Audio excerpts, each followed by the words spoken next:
Hi, everyone. Good afternoon. And to those of you who've just joined us for the second session, welcome to the Tools booth. And thank you so much for joining us here this afternoon.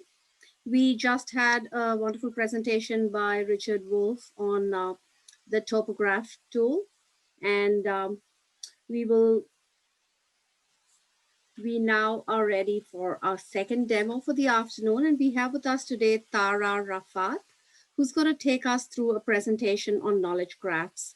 So without any further delay, on to you, Tara.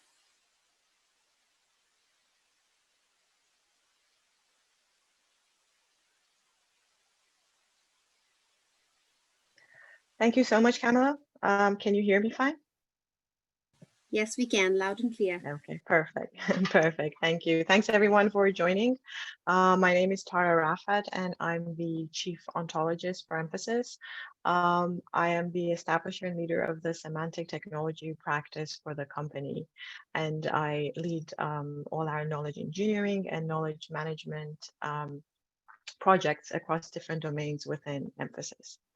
And for today, I would like to take you through a demo which shows you the use of semantic models, or as they're more famously known, knowledge graphs, to represent, integrate, and contextualize data from various sources, whether it be internal or external, in order to create a comprehensive household view of a high net worth wealth client. And this view, an integrated view, can then be used by relationship managers in order to make different types of decisions. But let's start with the basics. And first things first, what is knowledge actually? So what you see on the left-hand side is something that you see all, or if not all, most of this in all organizations. There are document files in different formats. We have data in databases. We've got images, audio, video files, charts, graphs. And on top of that, we also have data sources which hold information about the personas and users, their skills and their roles in the company, as well as the business processes and workflows, and a lot of times a lot of external data that we need to use. So this is called data and information, really. There's nothing intelligent about it. When it gets interesting is when you start asking questions like, okay, I have all of this data information. First and foremost, where can I find it, right? So it's usually in different silos. And what can I use it for? So what does this data actually mean for me? And how does what I find is like related to everything else? How is the data I find related to me as a user? How is it related to the process I'm following? And can I reuse it? Can I repurpose it? In order to do that, how? And what does it mean in my context, like who I am and what I'm doing with that data? How do I interpret it? So if I'm a risk manager, for example, looking at data, my view and what I'm looking for is going to be different as opposed to if I'm a relationship manager and trying to look at data and make decisions. So this is what's called context. And it's only when these two come together that we have a true definition of knowledge, right? So think of knowledge in this context, and then you start seeing, okay, so what are the actual problems that you see in most organizations when it comes to knowledge management? And these are just some of the problems that I wanted to highlight here. So basically, you see that they have multiple silos for data and information, right? And there is no connection between that data and their processes and workflows. There's no connection with the users who are using it. And therefore, there's an extensive amount of time that is spent in order to find and discover data and knowledge assets that they want. Because there's no connection between the data and the users, there's no real personalization and customization for different users who work with this data. And there's also usually a lack of a comprehensive view over all the data and information that exists for, you could say, a case or for a client or for a project. And when it comes to the context of data, as we always know, data access and data security is one of the major issues. So how do we enforce different access rights, especially to the component level of a knowledge? So as an example, if you think of a document that you're looking at, maybe you want to hide parts of this document from people. Maybe you want to hide certain informations and encrypt certain parts of that document. How do you actually do that?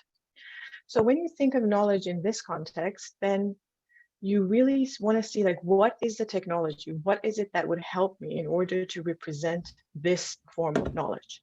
Something that would allow me to integrate everything from across the enterprise, something that would allow me to connect operations, people, data, something that would make me allow me to define the context around it, the relationship between different pieces of data and how they're actually connected together, and enable me to do some intelligent and contextual search.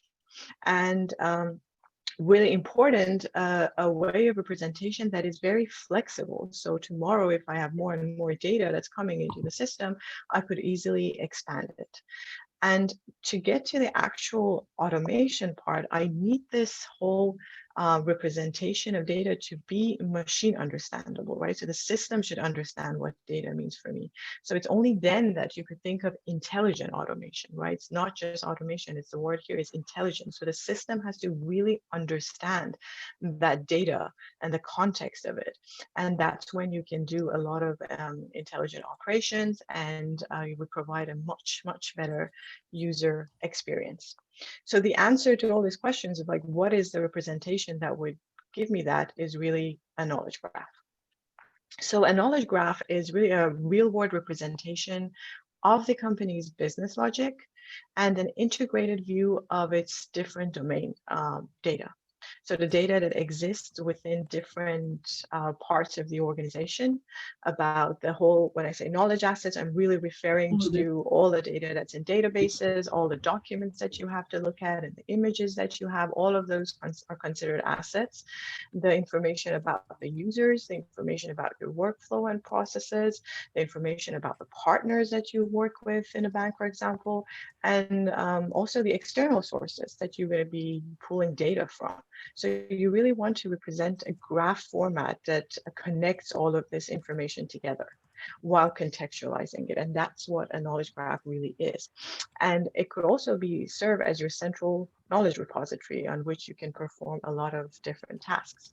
So if you think about it in the context of FRB, through a knowledge graph, you can really bridge between different silos, and by connecting this data directly. You can have a 360 view of the client, which includes both internal and external data about the client. You can analyze the knowledge or the data through the cross relations that become evident.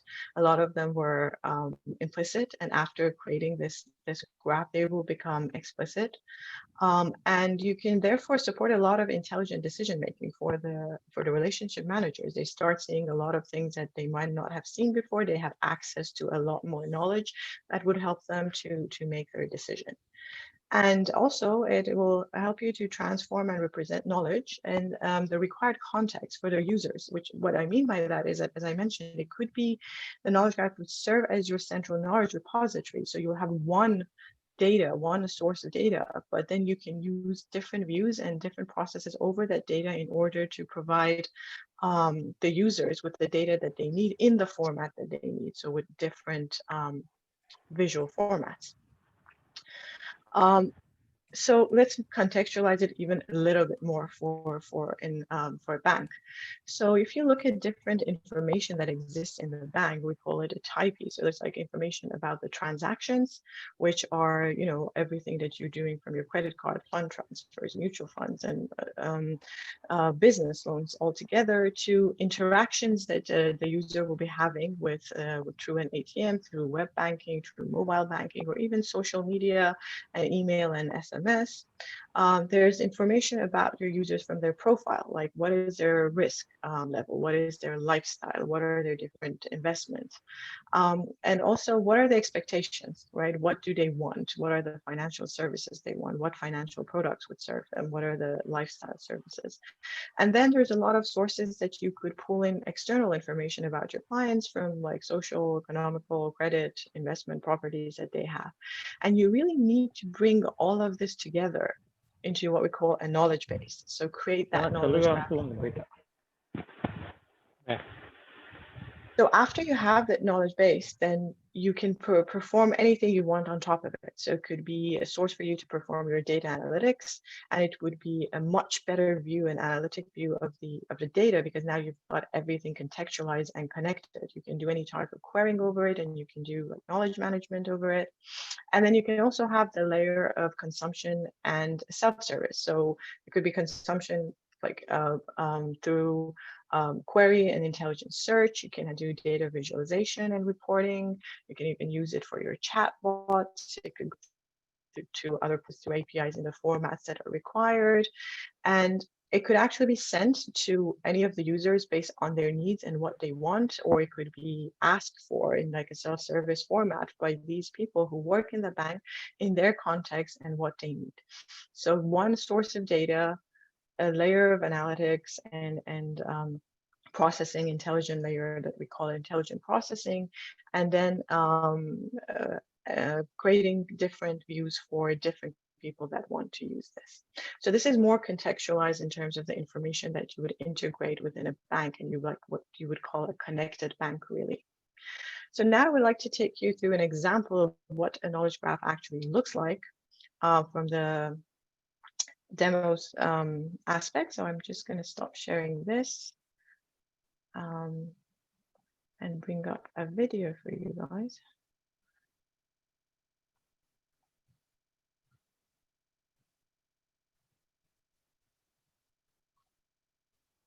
Okay, just to confirm, can you see my screen of the video? Yes, we can. Okay, perfect. So as I mentioned, this for this specific demo, I want to show you a sample knowledge graph that will give you a comprehensive household view for a high net worth client. So as you see, you can start with one node, which is the household, which is Halstead household in this example. When you click on that node, what you would see is that who is part of this household. So you have three people, Jim, Beth, and Lisa. As you can see, the head of household is Jim, the daughter is Lisa, and Beth is the wife.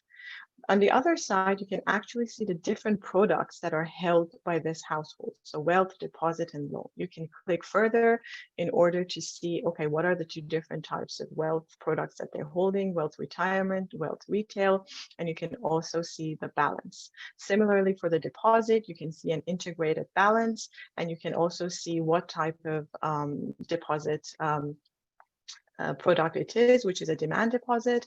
You can see the same for the loan. You see the balance and you see the type of loan, which is term loans that is held by this household. And this is sort of an integration of everything. Another piece of information that's been captured here about this household by the relationship manager is that they're actually planning a vacation. And we're going to come to that and how that information is used. So you get the integrated view, but you can also drill down and see what are individual accounts that are being held and then integrated together. So we're looking here at Lisa's account. So when you open the Lisa node, and again, this is a very simplified view, so it's a sort of a pick and choose of the information, you can see that she has a lifestyle of a volunteer, and she holds an ATM rebate checking account individually, which is the billing cycle of quarterly and has a certain balance. And you can see that this ATM rebate checking is kind of a demand deposit, which is a type of deposit and hence contributing to the integration of what is held as a deposit by this household. Similarly, you can do the same thing for Beth, who is the wife, and you can see that she is a volunteer. She likes fundraising. She holds also another ATM rebate checking, and she also has a wealth retail account held jointly with Jim. So again, clicking on the account would show information such as balance, the billing cycle, and the ownership of this one, which is individual. And you see that again, this is a type of demand deposit, which is a deposit and hence contributing to the integrated value of the deposits held by this household. Now let's look at the head of the household, which is Jim. We can see Jim holds a lot of accounts and products with us. So he has the mortgage accounts, his 401k, overdraft protection, and we have some specific information about his lifestyle, which is a member of a winery, and he's a partner in a construction company. Again, we can break down all of these accounts, open up, see information about them, see that, for example, all of these are demand deposits, again, similarly contributing to the integrated value. And then we also have mortgage. Sorry, can I ask for everyone to please go on mute? Thank you so much. So you saw the mortgage one, which is a term loans, and that's what's contributing to the whole integrated loan view. And all of these accounts are held individually by Jim. There is a 401k account, which is the wealth retirement, and this is what we saw initially from the wealth side and wealth products that their household is holding. And I'm sorry, I've closed and opened a few just to make views a little bit cleaner, but all this information is connected together. And we saw that there is another wealth retail product that is held jointly by Jim and Beth together. And if we take a closer look at the wealth retail products that are held, we can also see another breakdown of them. So there is, for example, the money market savings, there's mutual fund, large cap equity, and municipal bonds that are held as part of wealth retail. And similarly, each of these can be clicked on and you would see information about them. For example, they're jointly held by these two people, and there's a certain balance for each of them that you can see, which also contributes to the integrated balance. One thing that's really interesting here is you could also see for the wealth retail account that they have opened, there are a few different types of documents that were required. For example, they needed an investment papers. They wanted to know the funding type. They had to do a KYC.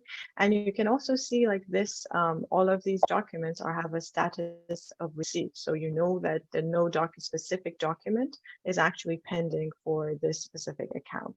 And from here, you can actually, I haven't put it in this simplified view, but from the like KYC, you could actually get the same link to where the information of the KYC is being held, and you can pull up that information. If there are actual documents like digital documents, you can also have the link like the URL of where those documents are stored, and by clicking on that you can pull up the document itself to view it.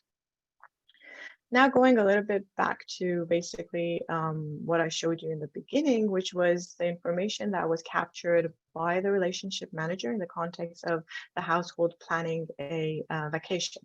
So they're planning to go to South Africa. So knowing that, the relationship manager can actually start looking, okay, we work with a set of partners. Let's see which of them provide services for South Africa.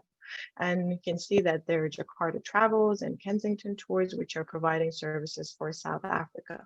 You can further drill down to see what are these services that are provided. You can see there is a family safari tour. There is some specific offers on hotels and winery tours. And you can even see like what are the offers. So like there's a 30% discount, there's a 25% discount for the other ones. So you can, just keep traversing and getting all this information. So and then you can decide like, okay, so which one of these could be really a personalized service for my client? And you see, like, for example, the Wineland and Safari has to do with wine. It falls under the wine category. And if you recall, we said that Jim is actually a member of an ABT winery. So you can see that, oh, this is perfect. So this would be a really personalized service that we can offer to Jim through one of our partners with a great discount. So all of this information, just by clicking all of this, you can open up, you can traverse, and this is the whole beauty of this graph. Like everything is connected, and that's why there's no repetition of information. There's no duplication of information. You understand things in the context of how they actually related together.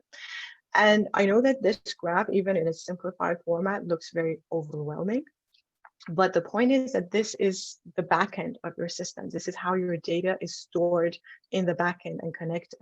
You necessarily, as a user, do not need to interact with this graph.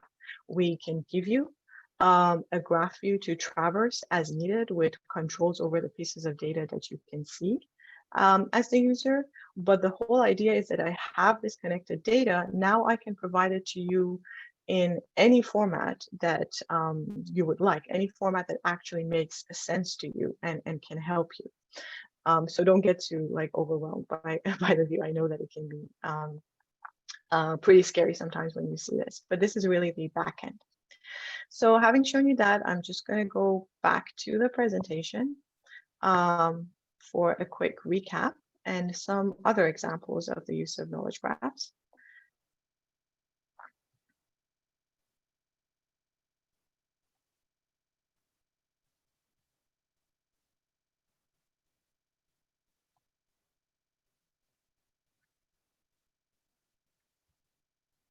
Okay.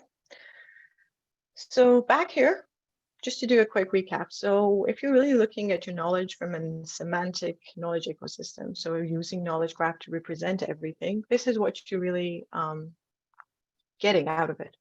You're having an aggregated knowledge from all your different sources. You can have a holistic view of all the data and knowledge assets and processes at an enterprise level. And if you saw like the nodes, I kept opening those nodes of the graph from like opening one, closing one. We started with a household view, but if you think about it, so that was the view that a relationship manager wants to have, right? But if you want to see it from, you start looking at it from like an individual perspective, your starting node would be, for example, Beth or Jim or the daughter. So it could be the person that you start opening and see what are the different products as a whole, what is the different information. So whilst you get the holistic view, your starting point can be different and based on your needs. So you're having a clear definition of all the business concepts and the relationship between them. So you saw how when I said, for example, they have an ATM rebate account, which is a type of demand deposit, which is a type of deposit. So this is the knowledge and in terms of the business concepts and how they're actually broken down or how they're related together. That has been shown in the graph. You can also create sort of a standard vocabulary for your business domain that you can use that for meta tagging of all your knowledge assets. And as I previously mentioned, the most important thing is that this is a machine understandable presentation of data. So when we're actually implementing this into the system, we're using descriptive logic, which the system can process and understand the data. Another beauty of the knowledge graph representation is like you can really break things down, to the component level, especially when it comes to documents. You can have like graphs in the documents or tables in the document or sections in the documents, and you can have access to those pieces and components directly, so you can really have a very intelligent targeted search when you're looking for information. And there's always a full traceability. It's not it's very explicit. Everything is explicit. Is not a black box that you're working with, so you can always trace the information and all the metadata about your data in terms of what has happened to the data, what is the provenance, what's the lineage. So it's a full traceability of that. And as I mentioned previously, it's an extremely flexible model. So you saw it's a graph. You can basically start plugging in new information and data. And the other important thing was the fact that you can use a lot of external data and integrate it with your internal ones. So you can, reuse that with, for example, what you saw information about the partners, bring that in and connect it to what you have internally to see, okay, what is the information and insight that I'm getting from this connection. And the breakdown of the data also allows you to have access control at the component level, right? So for example, the document example that I gave you can give access to sections of it, or to certain graphs or tables. And this connector graph is really a great foundation for any types of analytics and insights that you would need. Some other case studies. So we touched upon the knowledge management briefly. So that is something that we currently see with a lot of our clients And I mentioned some of the challenges that exist, and knowledge graphs tend to be a very, very good solution when you're actually dealing with knowledge management, because they give you a very transparent and integrated view of your knowledge and will help you with reusability of it, versioning it, personalized experiences, and even in the process of collaboration and co-authoring, you can really use these graphs to personalize the experiences. Another use case that we have is you can look at it from the core banking transformation perspective. So imagine if you're really connecting all of the data in terms of your operating models, your business processes, program governance, data, security, infra. So you really need to bring all of that together when you're thinking of a core banking transformation in order to see like what are the different risks, what are the how can I make the right decisions to minimize my risk when performing this transformation. And you can have different views over this data that is connected together for different levels of managers. And one other thing that we have used graphs, knowledge graphs for is regulatory compliance, right? As I mentioned, first and foremost, everything here is transparent, right? There is no black box. And when it comes to regulatory compliance, we all know how important audit trails are. So with this presentation of data, you are actually, you have a comprehensive and transparent audit trail of what's happening. We can think about KYC, know your customer, where you're aggregating all of the client information from multiple internal, external sources. When you're doing a sanction screening, for example, the PEP screening, and getting those results and combining it together, and then linking it back to, if you recall from the graph that I showed you, for example, to an account that's been opened by one of your clients. There's a whole anti-money laundering thing where you actually connect your client's profile, their transaction history, and their behaviors in order to identify and analyze any out of the ordinary patterns that are happening, and what the keyword here is in the context of the client, right? It is very, very important when you're looking at fraud and, let's say, in transactions, that you are analyzing that transaction in the context of who your client is. For example, it's a high net worth client and they do a transfer of 50 million, it might be okay, while someone else who's not a high net worth client doing a 50 million transfer would really trigger something that you need to look at. So that context of the client here is very, very important, which is enabled by the use of this technology and the integration of it. And risk scoring and aggregation of all risks is basically another use case. You would see the aggregated risk results, but you can keep traversing and breaking it down to see where are different variables for the risk coming from and how are they integrated together to give you the final aggregated result. So I think we're right in time for questions. So I will stop here and we can go Thank to you, Tara. questions. We do have a whole bunch of questions up there. I think the first one started off with how is this different from knowledge management? And I think this question came in a little earlier than when you actually went through that knowledge management slide in your summary slide. So maybe you can quickly just recap that for us. Absolutely. So as I mentioned, this knowledge graph is a representation of knowledge, right? The knowledge management is the whole active, like a full life cycle of the whole, where the knowledge comes from, how it's aggregated together, what happens to it. If I'm creating new knowledge assets, how do I create them? How do I put it back into the whole knowledge management life cycle? So it's a whole basically life cycle around knowledge. And these knowledge graph would be the representation of your knowledge that could then be managed much more efficiently because of the contextualization of that data, because you have everything connected together and the system is understanding it. Therefore, you can really manage it in a much more intelligent way. So that's how they differ. Thank you. The next question we had was, how easy or difficult is it to add new data sources and relationships? Sure. So it is actually very easy. And I think I kind of pointed this out, the fact that the whole knowledge graph models are extremely flexible. So if tomorrow you get a new data source, you really do not have to go back and redesign everything. Whilst like if you think of it in the context of relational databases, every time you get a new source of data, you have to go back and see, okay, how do I redesign my tables? How do I reconnect things together? Here, it's really not that. You're just expanding a graph. If the data that you're getting from the sources already maps to concepts that you have defined, so it's just a mapping process. If there are new concepts that you're getting from your new data source, you would just add them as nodes and put edges to relate them back to the other concepts. Fantastic. And that kind of has a segue into our next question, which is a little bit more implementation based. So it says, where is the knowledge base stored, on-prem or SaaS? And what format is the content stored in the knowledge base? Sure. So when we're talking about the knowledge graph or knowledge base, it is really stored in a graph database. Or if we're really thinking of what we call the ontologies, which is the true semantic representation of knowledge, we have what we call triple stores. And triple stores are where you're really storing fact in the format of a triple, which is a subject, a predicate, and an object. For example, I was saying that Jim is the head of the household. This is a sentence which is like very, very similar to our own narrative as people.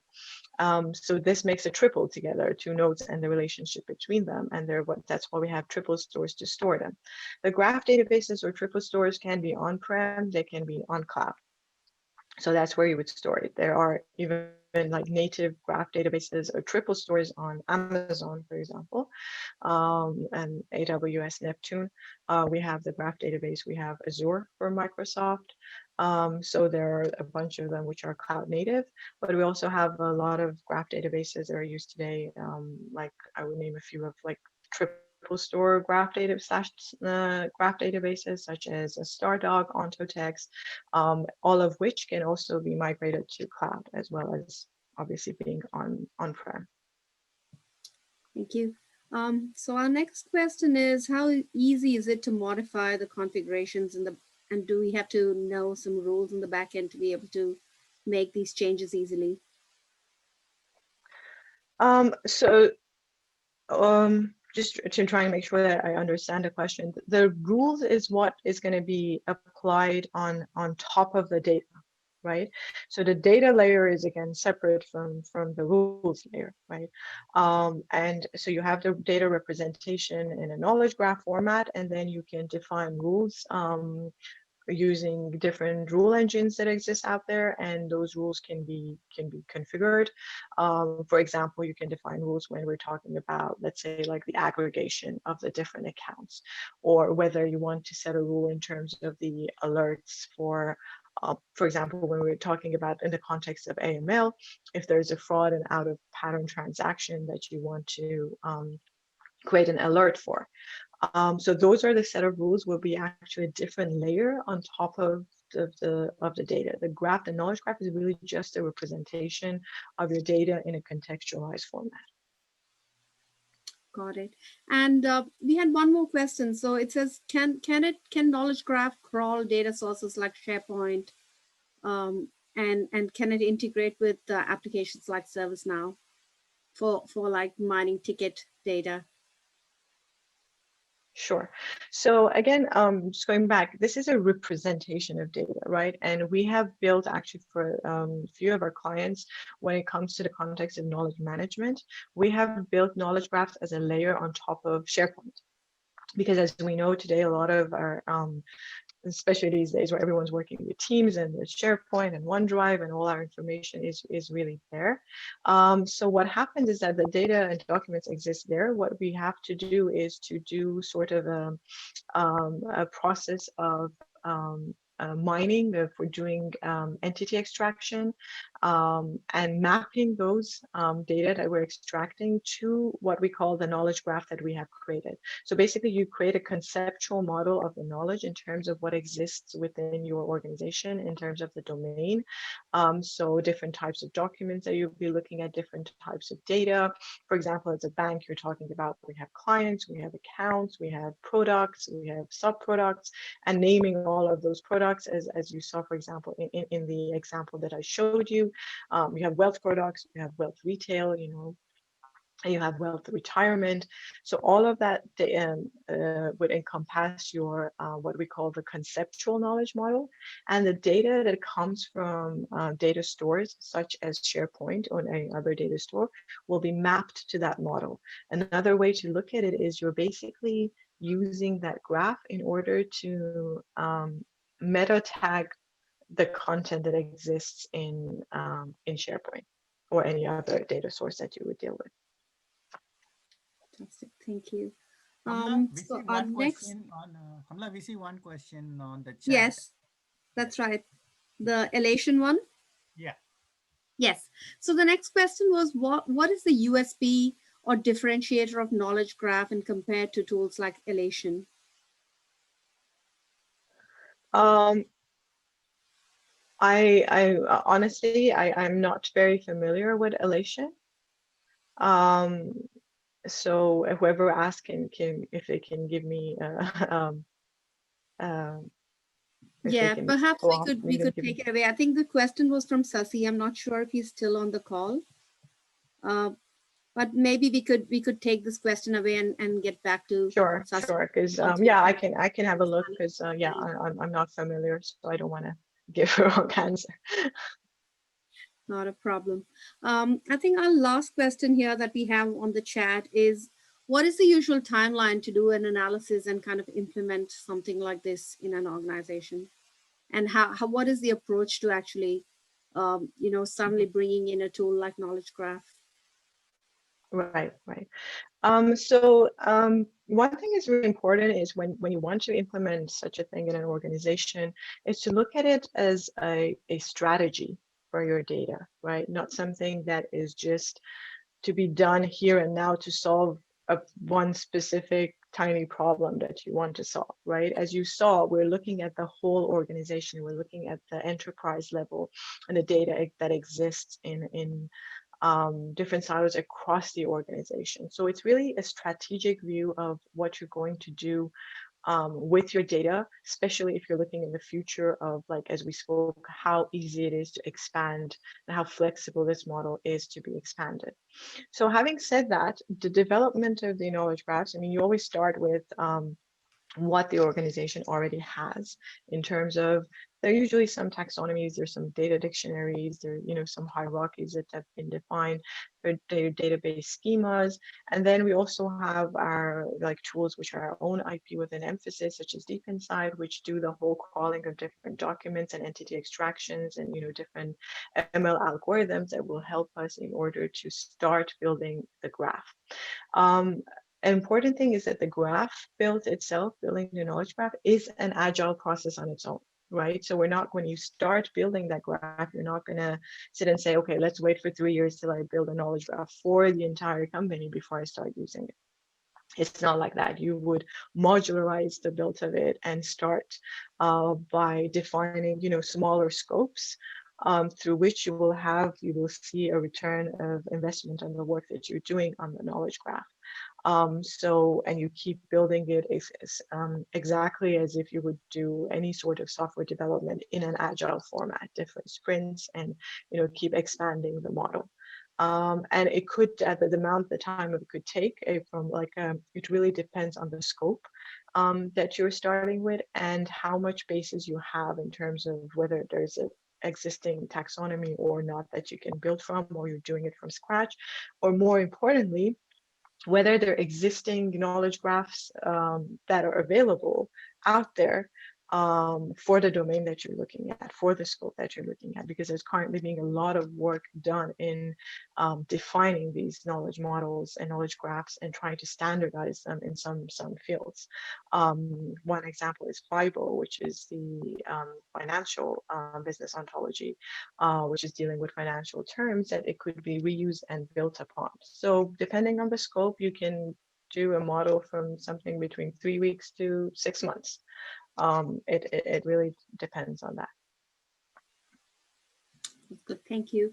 So I'm just going to open it up once more. There were a lot of questions, so open it up to those who had asked questions, if they have any other clarifications or any additional questions from the audience.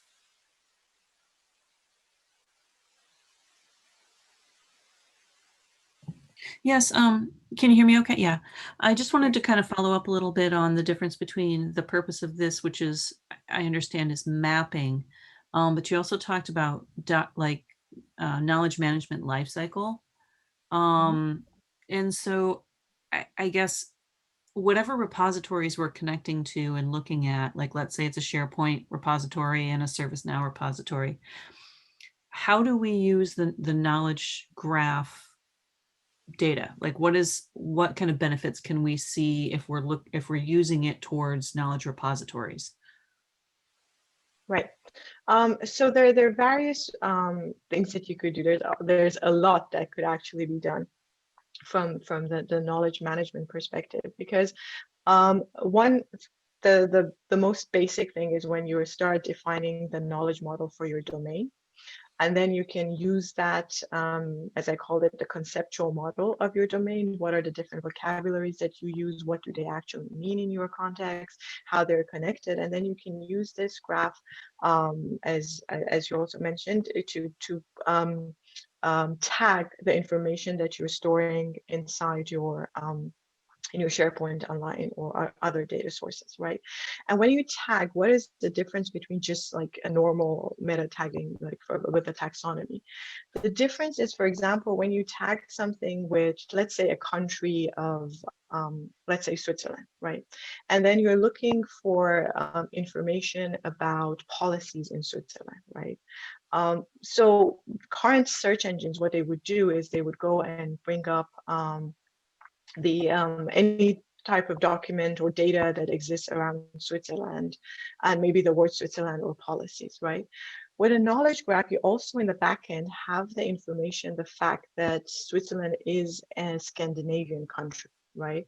So there might be other policies that have been written about Scandinavian countries, right? So this inference of knowledge only happens if you have that knowledge graph in the backend, right?